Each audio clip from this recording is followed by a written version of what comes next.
how to drive deeper relationship. And that's my passion. How can we drive relationship with customers? It's just like any business. It's not just hotel business. Welcome to a new Smack episode. I'm your host, Florian Montag, and today I had the pleasure to have Chi Chan, Chief Commercial Officer at IRECKONU, as my guest.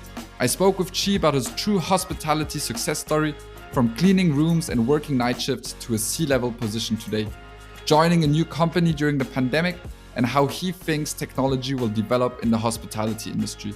Enjoy the show. Hello, Chi, and welcome to the show. It's great to have you as a guest today. Chi, could you quickly introduce yourself to the listeners of the podcast, just about your role? You're today Chief Commercial Officer at IRECKONU. Could you quickly tell us more about yourself and about IRECKONU? Sure. Thank you. Firstly, thank you for having me on the podcast. Very excited. My name is Chi. I am the Chief Commercial Officer at IRECKONU. We are a company that helps hospitality to basically bridge the gap, to connect all the information together, to allow our partners to monetize the information, to drive customer engagement and build deeper direct relationship with the guests, so that in turn that will generate allow them to expand the share of wallet, and also increase the profitability. Very nice. And so your story, which I want to really get into today, is you're a real hospitality guy. You mentioned earlier also that you really started off as a front office manager, front office manager, that you actually learned operations from the start. Could you tell us a bit more about why you got into hospitality? What is your love about hospitality? And where did you start? I love hospitality because I really enjoy the interaction with people. I have gotten that interest long time ago. I'm dating myself back. You might figure out my age, but I'm not that low. I'm still pretty young. I'm very energetic. But I really started in Hong Kong because I was born in Hong Kong, and I started joined the Regent Hong Kong Hotel. That's almost 20 years ago, and I started in banquet. And that's how I spotted interest, because I was doing kind of like a summer job. And then it was very interesting, fascinating how to run the operation, take care of the customer. It's high pressure time, and you got to basically set up the breakfast. And then in between, you got an hour, you got to set up the lunch. And when the lunch is done, then you clean everything up. And then, okay, there's a wedding coming in starting at 5 o'clock. Then you got 3 different meal periods, and then you got same team really work together in the front of the house and the back of the house with the chef, the whole team, and really deliver that ultimate guest experience for the customer. That's how I started, and like you said, I really, that got me interested, and I got my hospitality degree. And I really just started from the bottom up because I really want to learn the whole business in and out, which means then I started in front office. Really just understand the check-in, check-out process. I know that people were thinking that's just pretty easy, but it's really in that interaction. How can, we hoteliers kind of make the good impression to the customer, because they're coming in either for business, for vacation, for whatever the reason, and you want to get to know the customer a little bit from that get-go, so that you can kind of take that information, share with amongst the entire hotel team, so that they can better serve the customer. Right. That's kind of how I started. And then I was very eager to learn many things, which means at that time I was young. I was like, I just want to learn the whole business. Then opportunity came up, understand how to do night audit, finance. I said, yep, I will do it, work overnight, no problem. And then one day there's hey, we need some people to clean the room. Sure, no problem. 17 room in 7.5 hours. That was my first experience. Truly appreciate the housekeeper jobs, how difficult, how challenging that is, moving the mattress, cleaning everything. And you see some of the guests when they are staying in a hotel, they really throwing everything into the room, and you have to make sure how to navigate, cleaning everything up, and gave me a much more appreciation about the job that the frontline employee providing on a daily basis. And then from there, I really get into technology and then commercial. Commercial is really drove me. I started moving into revenue management, kind of looking at pricing, forecasting, optimization, get into e-commerce, digital distribution, brand, marketing, and then it's like the whole world lead me up to um, now in the post that with IRECKONU because I really interested in solving problem. Yeah. And I think I reckon you can do that. And that really sparked me to change from a hotel side to more to the render Yeah. side of the business. But that sounds like a real success story for the classical hotel success story, starting from operations, working yourself up, going through uh, the frontline employee jobs, as you mentioned, housekeeping. I can really relate. I think we could do a podcast by itself just about the stories which you see in a hotel. It would be definitely a real comedy. But for all the young listeners of our podcast, um, to find out a bit more about your story, did you do that all in one hotel chain or with one brand and grew there, or did you jump from one stage to another, from one country to another? How did that go? I have moved around a little bit. I do have to tell everybody, right? If you interested in hotel business, one of the things you have to set your mind is you have to be willing to learn. Doesn't matter what job, you just want to raise your hand and take it and learn from it. The other key component is you have to be willing to relocate because hotel is a global business. People travel around the world. If you are not willing to relocate, it really limited your growth and option. That's why we try to do it early, right? Because once you get married and your family, it's a little more difficult to try to move around. But like you said, I really started with Region. That's how spotted my interest. And then from Region Hotel, I actually joined a small hotel in Long Island City in New York called Garden City Hotel. And that's why I really started in operation, then moved into Hilton. And from Hilton, I moved to Caesar Entertainment in Las Vegas, in the Casino Big Convention Hotel. There, I joined at Four Seasons, a luxury brand, worked from the headquarters in Toronto. Then from Four Seasons, I also joined at the Loews Hotel and Co. Yeah. company in New York City, which means I move around a little bit. And that's how I also get to expand my responsibility and learn and grow because every hotel company has different operating model. Some is franchise, some is managed, some is owned, which means the view from the executive, from how to really optimize the guest experience, profit, the priority is very different from one company to another company. Which means I was able to travel a lot and really learn through this whole career. Yeah, that's excellent. You've really seen it all, from the small boutique hotel to the larger chains, to casino business. Very interesting. Your last position, if I saw correctly, it's you were a senior vice president, e-commerce and marketing at Loews. I would love to talk a bit more about that. Could you quickly, maybe for our European listeners, tell us a bit more about Loews, as it's not necessarily the same fame as Hilton or Four Seasons? Lowe's is more like owned and managed company.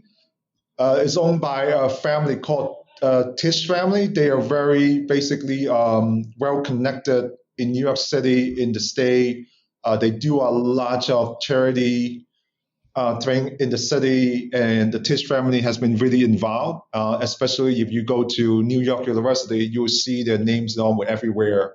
They really contribute a lot back to the society and the community, and they have many different business within their corporation. They have energy, they got insurance, they also have packaging business, and hotel is how they started the whole business back to almost 60 years ago.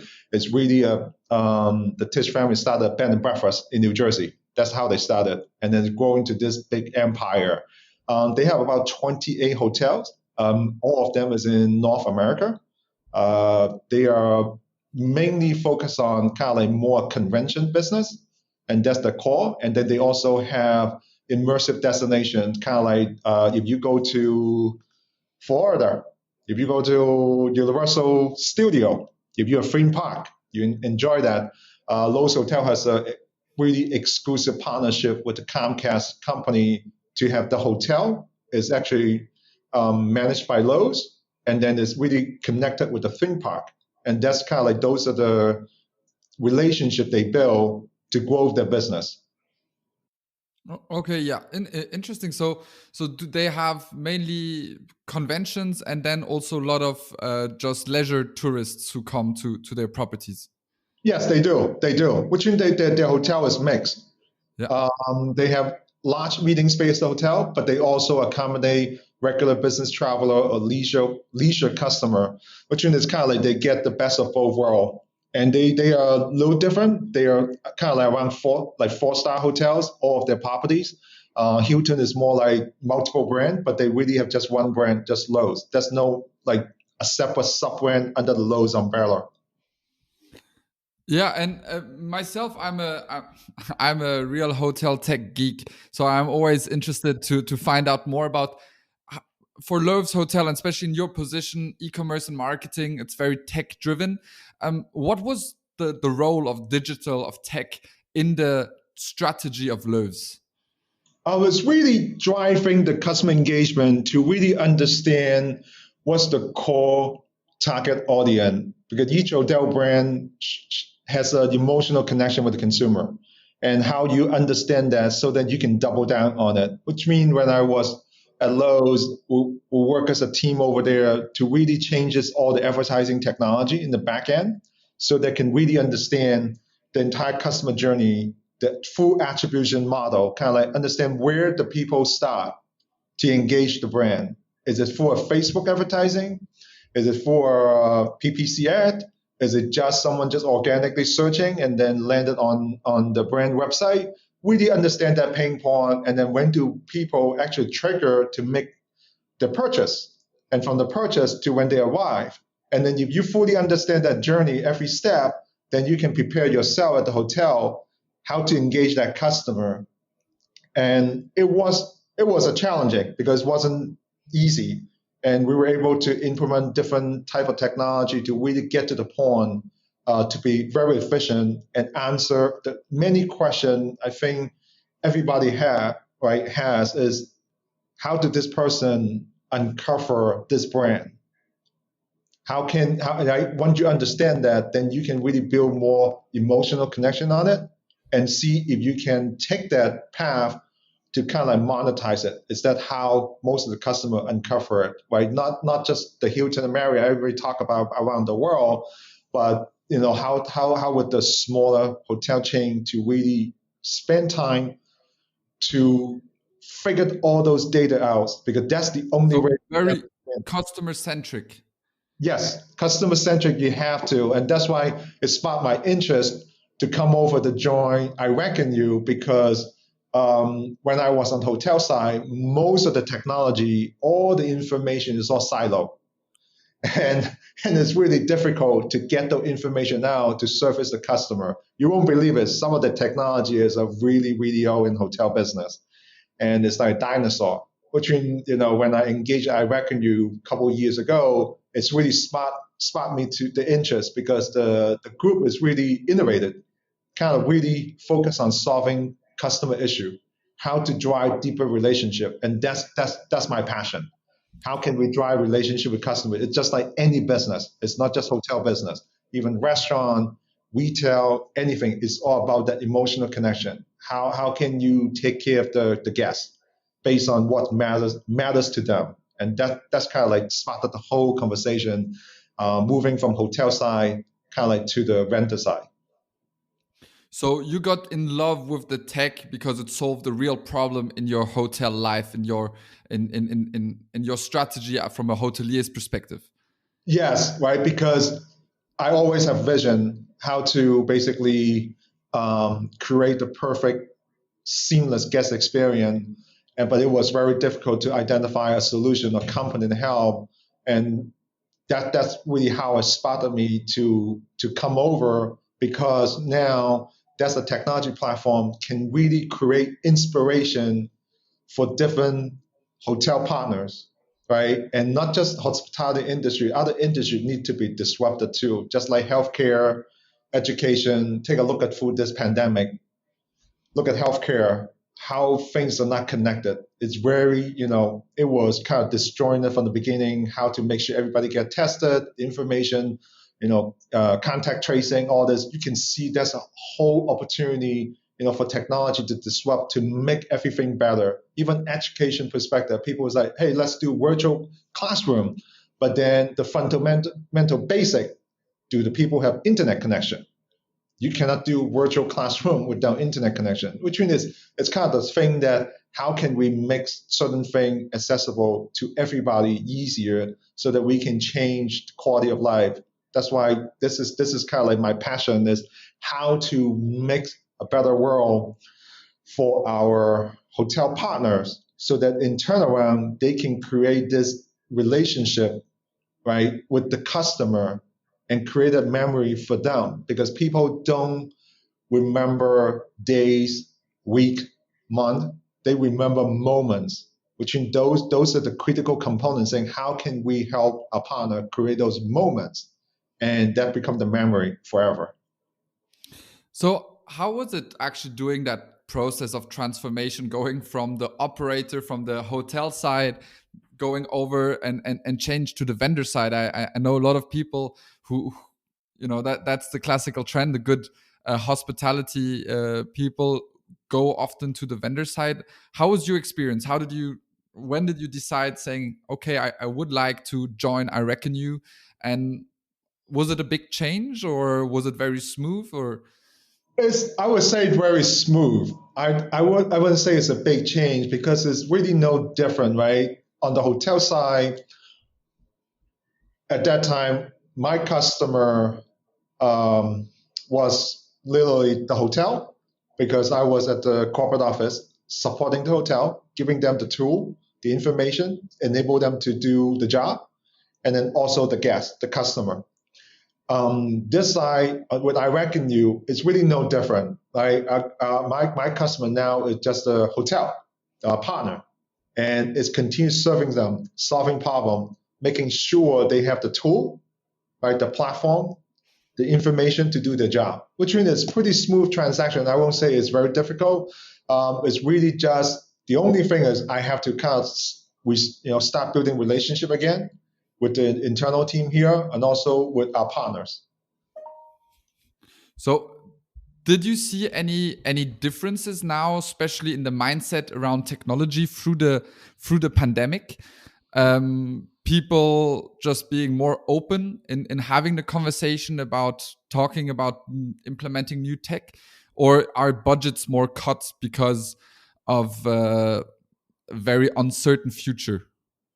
I think budget definitely has impacted because from the hotel side, the occupancy in EMEA in North America is still around between 20 to 40%, is still significantly lower than when pre-pandemic. Asia is a little better because they have controlled the virus, and then people are really traveling regionally, and you can see that the Golden Week holiday in China, the occupancy is really spiking back up. People start moving, but yes, cash flow will still number one priority for the next, I would say, 12 months or 18 months or so. But however, it's also spotted the conversation from technology perspective, how to allocate appropriate capital to really accelerate the technology growth. And you can see because of the pandemic, people start thinking about more adoption to contactless engagement, payment, check-in, digital key, right? Those become more common. Some hotels also start looking at how to accelerate. And then you look at the healthcare side. This is not new in the Asia. People actually talk to the doctor on the video. That's how they diagnose. If you have just mild symptom, have a cold or anything. Now it's slowly become a trend in US because people are kind of saying, hey, I don't want to go outside. How can I still talk to my doctor? Which when you see some of those technology will kind of like accelerate it. I would say move that I would say between 3 to 6 years ahead. and now people are thinking about how to implement those technology. And the same thing with us. I reckon we are cutting edge, and it's really in the fun. And now it's like started the thinking. People want to think about how to leverage technology, because I also want to point it out. Sometimes people are afraid of change, and also afraid of technology. But technology is really supposed to enable us to make things better, create better quality of life, create better guest experience, create better engagement. Between, of course, we still need to protect the privacy perspective, but it's really changing that mindset. Yeah, but we can see that also not just on the hotelier side, but also on the guest side. Especially in Germany, we always say that the Germans, of course, data privacy is very important, but also they always like it a bit more. Yeah, the old key, etc. You know, no digital key, no online check-in. And then suddenly I spoke to a couple hotels who, through the pandemic, just said, now we only offer digital key or we only offer online check-in. And suddenly all of the guests were able to manage. And before they always had problems with it, but suddenly because they knew, okay, it's for my own safety or it's for my own benefit, then technology is not that complicated anymore. So I think I would totally agree that there's a much bigger adoption from the hotelier side being more open to it, but also from the guests being more willing to have everything on their own device. Yeah, I would agree with that. And then the other thing I want to touch on, especially from the hotel side, the cleaning procedure, the housekeeping, those will change forever, right? Because it's not just because of pandemic. I know that all the hotel brand come up, basically explain to the customer safety first and how they change the cleaning procedure. But you got to ask yourself why it wasn't done like this before, right? Yeah. How come no one cleaned the remote, right? And then, sure, you got regular food, different, regular virus. Those exist before, right? Which means I think this whole pandemic has really changed the view from the consumer side. They want to understand how the hotel do the cleaning status, like what do you do? Not just changing the bed, the sheet, changing the towel. Do you go really do deep cleaning, all the frequent touch area? Do you really vacuum the room? Do you shampoo the carpet in the room? How often do you do it? If people was going to start all this, because this kind of like really changes how people view, right, the safety, right? Travel will always be there. I do And believe travel will come back, but it's safety first. and it's also a great way of differentiating yourselves from, let's say, an Airbnb or something where now hotels can really say we have these hygiene standards and we can prove that we have these standards, which maybe in a local home where you're staying you will not have as much. So this allows hotels really to to use this and position that again, as you mentioned earlier, building on guest experience on that. I think that is a very important point for many hotels, which they need to emphasize on at this point. But really, I think we're going in a really interesting discussion there, where what have you seen other changes maybe through this pandemic? I mean, of course, we need to talk about the pandemic. It's been affecting our industry for 10 months now, and it's going to continue. Have you seen any key changes or key impacts, how our industry has changed, or maybe in general, worldwide? I know hygiene, but did you see also other trends? I was saying definitely safety. Safety is become the number one priority from the customer perspective. Also, the brands, all the hotel brands must deliver. They have to keep that promise. Not just basically putting on their website the procedure, but they have to deliver the promise. Other changes might come. You will see that it's very unfortunate because of the pandemic. Some hotels are permanently closed, and then some of the new supply, new build is kind of now got pushed back in the future because of the pandemic, maybe delayed 12 months, 18 months, 24 months, which means you'll see a probably significant change between supply and demand, because all through this pandemic, everybody also adapting using virtual meeting. Now, I don't think that will change significant impact people still want to have meeting in person because the connection in person versus virtual is very different. But it will definitely impact some portion of the business. They will no longer need to just travel for a day or for a short trip, 2 3 days. They can do those virtually. Which I believe those will change. And then the other thing is coming back to technology. I think the adoption of technology will accelerate, continue to accelerate, and moving forward. And one thing is smart me, the greatest interest is how to really leverage facial recognition, biometric technology to really take the engagement to the next level, still protect the privacy of the customer. That's always a difficult one, especially for the hoteliers. I'm not sure. Do you see? I would expect in Asia them being much more open in or less risk averse with this kind of technology. How do you see that when you have discussions about facial recognition in hotels? I would say Asia is definitely far ahead compared to EMEA and North America because that's how the world is slightly different. How the government manage everything. They have everything connected.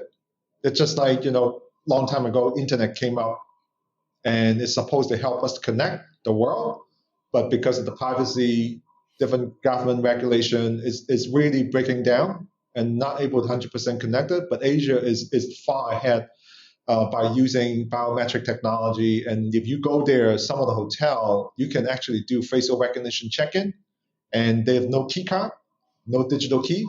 Your fingerprint, your eyes, actually are the key to everything, to sports stadium, to the hotel room, to the payment. Which means I think we on this side of the world continent is a little way to go, but it's also at the same time is privacy is critical. We do need to have some kind of regulation in place, from the government, really connect us so that we make sure that's protected. But at the same time, if you go back to when the social media started, uh, everybody just signing it on so that they can connect with their friend they haven't talked to for God knows how long, connect with their family member. But then those companies have been using a lot of those data to monetize those information for advertising and all this, which it's a double-edged sword, right? It's kind of looking both sides. What is really the happy medium? Protect the privacy, but also enable us to move forward, really leveraging technology. One of the things I always think about from healthcare perspective, why in the world we're in this stage, right? 2020, when you go visit a hospital, the first thing they ask you is they keep your clipboard to fill out the information and ask you, do you have any allergy? Are you taking any kind of medicine? Those are the information is actually available, could be stored in the cloud and share among all the hospital so that in the life and death moment, you can actually in a matter of seconds figure it out, okay, this person has peanut allergy. This person is taking high blood pressure medicine. Then you can go in and basically save a person, save a life. Which are a lot of things I think is really, hopefully, we'll find some common ground and make it clear to the consumer how we protect the information, the privacy, and then we can continue to leverage the technology to really drive innovation, drive better quality of life, and drive better engagement for anything they want, any customer want to do, including myself. I'm a customer too. And often it's even more secure if everything is Yeah. stored and really stored in a certain way at a certain place. It's much better than having just a lot of papers all around and having them in different folders over the years. This is definitely not so secure, I would say. But I think that's interesting to maybe also now go a bit more into IRECKONU and find out more about IRECKONU. Because you guys are doing that, right? You're bringing all together for hotels, a place where all the data from all the different data sources are stored, and hotels can work with it, especially hotel chains. Could you maybe explain in a very simple terms what IRECKONU does for maybe the less tech savvy listeners? Sure, I can give you two phrases. The first one, our founder and CEO, really have this vision solving problem for the industry. And one word is simple: plumbing. Plumbing. You have to have plumbing. And he has this vision: create this middleware, allow all any type of information can go through this middleware and all connected. And now we are actually helping our partners to monetize all those data to basically sort it out. What is the actionable insight? Right? I want to make it very clear. Data is important. By having a bunch of data, bunch of information, and nothing you can action on, for me, is no different than having zero data. Which means our job is really helping our partner to make sure all the information is clean and going through one single area, our middleware, so that you have a single view, unified view of the customer. And then in that process, we're also helping them to really leverage those information automatically. They don't have to seek out the information. We have recommendation engine and really figured out all those pieces and basically send out those couple key actionable insight to our partner so that they can service the customer better, because our job is to help them create deeper relationship with the consumer so that they can increase their share of wallet, right? Because that's all they want. How can I get more from our customer? Definitely. And what is the conversation with the hotel? As you say at the beginning, no data or a lot of data is like having no data if you don't do anything with this. What is the interaction which you typically have with hoteliers who maybe have a lot of data, but they don't do a lot with it? Do you guys say, okay, let's clean it up and bring it in together? Or do you say, okay, let's start fresh and collect new data and make sure that data is well organized and well structured? Because that's, I have the feeling, often a strong conversation in the industry. What is the best practice? Yeah, I think our goal is not to disrupt our partners, the layout, right? Our solution is pretty flexible. And then our solution also help our partner to eliminate all the redundancy database system, which really help them save money from the get-go. And then after that, that's our commercial. We comes in, really create this inspiration, helping a partner to imagine what they can do now, and then really fitting in their vision and their purpose, their overall strategy. And we have different partner leveraging a system. It's completely different model. Some is focused on operation efficiency. They want to have 100% contactless, right? They want to drive basically their profit margin up, and they want to basically have literally just become like a kiosk, self-check-in, self-serve. Everything is like that, so that it has less employee interaction.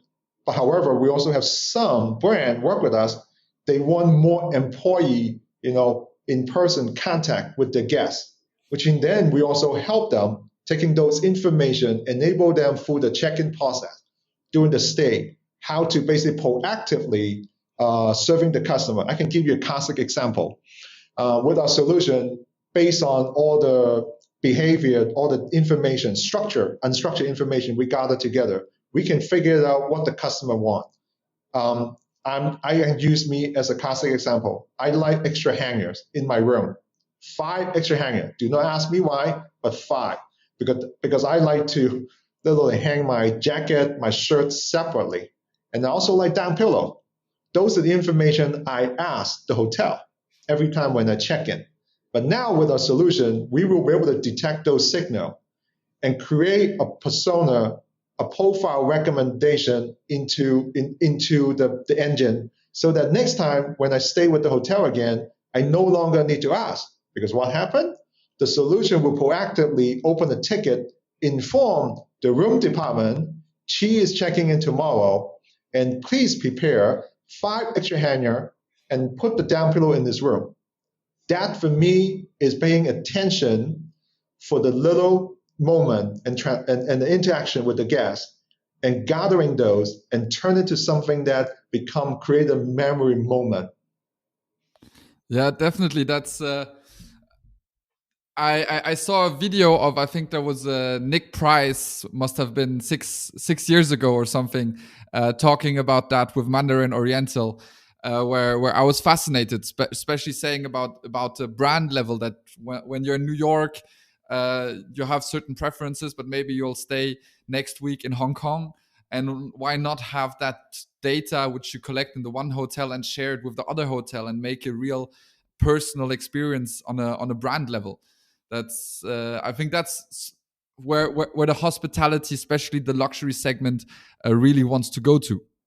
Yep. And then we also look at a solution, right? One of my objective and goal here joining the company is how can we also taking our solution could potentially helping other industry beyond just hospitality, right? Every retail, all I talk about healthcare, they all need the information to be connected.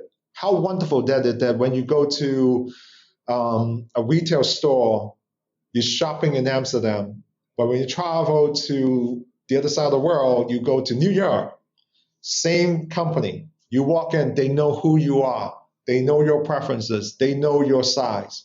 And like those are the things that it could happen, right? Which means our job is really not just provide the solution, but really helping our partners to create, they bring the vision to life, right? We are here to drive inspiration, drive innovation, and create that the imagination, like help them imagine saying what is possible. It's kind of like limitless, right? Take that word, one word, us. I reckon you, limitless. Yeah, that's very interesting, and it's also good to see in a sense that it's not just the hospitality industry which is behind, or which could improve, because often I would say we always like to criticize in the hospitality business that we're not innovative enough, or we're not tech driven enough. But I think, as you say, there's a lot of areas where you can improve and become more customer centric. I think that's definitely key, and to a successful business is to better know your customers and offer your services more around them. And have you guys now started, you said healthcare, do they have similar issues? Is it the same thought process than, for example, hotels looking for new tech, or do they have a very different mindset? They probably have a different mindset. That's why we're looking into it right now, talking to different partners and try to see what opportunities there we can help them, because they definitely have different mindsets compared to the hotel. And that's why I look like going back to the privacy, the data, and that's one of the things that is not just having governance, right, the team to technology to protect the privacy, make sure the data is secure. I think every company has a responsibility to protect the customer data, and they should really look at themselves, allocate appropriate budget, capital or operating budget to really ensure that the security is basically state of the art, so that then it creates a safety, right? Once again, it's going back to safety, consumer willing to transact with you. But definitely, I would say different mindset. That's something we're looking into right now. Hopefully, in maybe my next podcast with you guys, I can give you more update. Definitely, that would be very interesting. I wanted to jump into different mindsets. You did a big jump from the first from Asia, from Hong Kong to the US. Now from the US, you relocated to Amsterdam, if I understand correctly. Um, what is your experience in the mindset, especially with the European hoteliers? Is there a big difference because the structures are more independent, more fragmented? Um, did you feel something? No, I think it's the same, right? Instead of the big boxes, big brand company, here's a smaller scale, just like you said, maybe potentially have multiple technology even within one brand. But like I said before, our solution is very flexible. Our solution is kind of like you plug it in, we make the data flow and help you monetize the information. For me personally and family, no different. We love travel. My wife is actually also used to be in hospitality. Now she is basically helping me taking care of home. We have a son, which means that's kind of like her biggest responsibility, making sure raising our sons like correctly, um, to be a good person in the future. Which means we love travel, and it's no different living in Asia, in North America, or coming to Amsterdam here. Is kind of seamless for us. The adaptation is pretty easy, and since we like to travel, uh, no, not a big, huge change for us. So how's living in the pandemic when you're not allowed to travel anymore so much as a travel lover? It's tough. I was tell you last time, before coming over to Amsterdam, the last time I traveling, it was the first week of March. 7 months staying at home and just, I love my family, but I do like to see other people. It was tough, which is pretty refreshing to actually able to come over from basically from North America to Amsterdam. I love it, but once again, it's going back safety. Even when I got on the plane, it was great to see that the face mask is put on by the passenger, by the flight attendant, even the captain from the plane, and some of the safety protocol they've implemented, cleaning the seat and all this, which is it's made me feel safe when I got on the plane and flying over here. I think those are the things that we need to do more as entire world is just to make sure the safety first, and if we can manage that, sooner or later, people is going to start traveling again because people love to see the world, and love to experience different culture, love different kind of food, to go around and connecting with people. Right? That's why we're living in the world where we want to connect with people. Globalized world, that definitely. How was it joining I reckon you or joining a new company in the pandemic? Did you guys all work remote at the time, or um, how was the onboarding? Did you know the team already before because you were customer before? Can you walk us through that process and your personal experience in it? Yeah, I knew the CEO and founder before and some of the leadership team here, but not the entire group. Which means my onboarding was pretty smooth virtually. It's a little different, but it was pretty smooth for first 2 weeks before I came over to Amsterdam. Right now we're rotating, right, because we want to keep certain distance. We don't want everybody in the office just for the safety protocol, which means we have 50% of the staffing rotating. 2 days in the office, 2 days home. They just kind of rotating. It's kind of like the school system. So far, so good. We're going through this, and our team member also very they take this seriously, and they are very responsible. They are not trying to basically go out partying and all this. You can tell that they come back if they on vacation, on holiday. We have to basically inform everybody to stay at home for 10 days, for a Yeah. week, just to self isolate and making sure. So far, no, we are very fortunate about because our team member are very responsible. They take this seriously. We have not had one positive case, which is very good for us and enable us continue to do the job and serving our customer. That's definitely nice to hear, and that nobody comes back on a Monday with a hangover because they went to a party. Did the efficiency of the work go up, or is the team morale a bit difficult? How do you guys manage that, especially from a leadership perspective? I mean, it must be hard to keep the same kind of mood in the team. Oh, we have all our development team, project management team, account management team in one group, right? We have multiple, we call the squad, and they really communicate fluently on a daily basis, and there's kind of like no disconnect. And then we already set out the priority. We communicate clearly to the team member is enable us to continue to move forward, which means that's really not any disruption between pre-pandemic and what we're in right now. If there's anything, it's like we're open. Right? People can just basically raise their hand and ask the question. We are one team together, very well connected. Gee, we're just already over 45 minutes. I just wanted to have one last question before I let you go. Could you, maybe take a look into the glass bowl and predict the future, especially the technology future in the hospitality industry? What do you think is going to be the key trend over the next 1, 2, 3 years for hotels to adapt technology? Is it going to be having more centralized data like what you guys do at IRECKONU, or is it more digitalizing the guest experience? Is it more revenue? Is it maybe a different trend which I didn't mention? I think everything you mentioned is all well connected together. You cannot do one without the other. I would say the trend is really fall on the hotel side. They really need to create a vision and purpose. Once they establish that, then the technology can help, right? Because if they don't know where they want to go, it's very, very difficult. Even you have the state-of-the-art technology, it's not going to make any difference.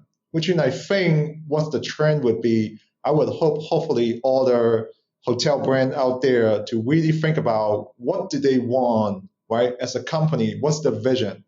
Where they want to be 3 or 5 years from now. Because if they have that vision, they will be able to create a roadmap.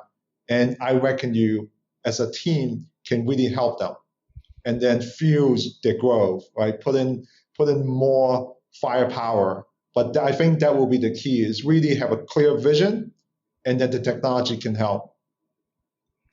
That sounds interesting. Thank you, Chi. Thank you very much for sharing your incredible hotelier success story from operations to senior management, and share your vision also as an innovator. It's incredible to have people like yourself in the industry who want to push the industry further. And thank you being on the show. Thank you so much. Really appreciate it. That's it for this episode, everybody. Thank you for tuning in. Special thanks to our season sponsor, IRECKONU, hospitality's first customer data platform. Their philosophy is to stop buying software and building a framework. Their middleware platform connects a hotel's above property and on-premise systems, creating a frictionless flow of hotel and guest data that enhances the guest journey while increasing operational efficiency. Find out more at ireckonu.com, and don't forget to check out what there is to know about Smack at smack.media or on our YouTube, LinkedIn, Instagram, or Facebook channel. We'll see you next time.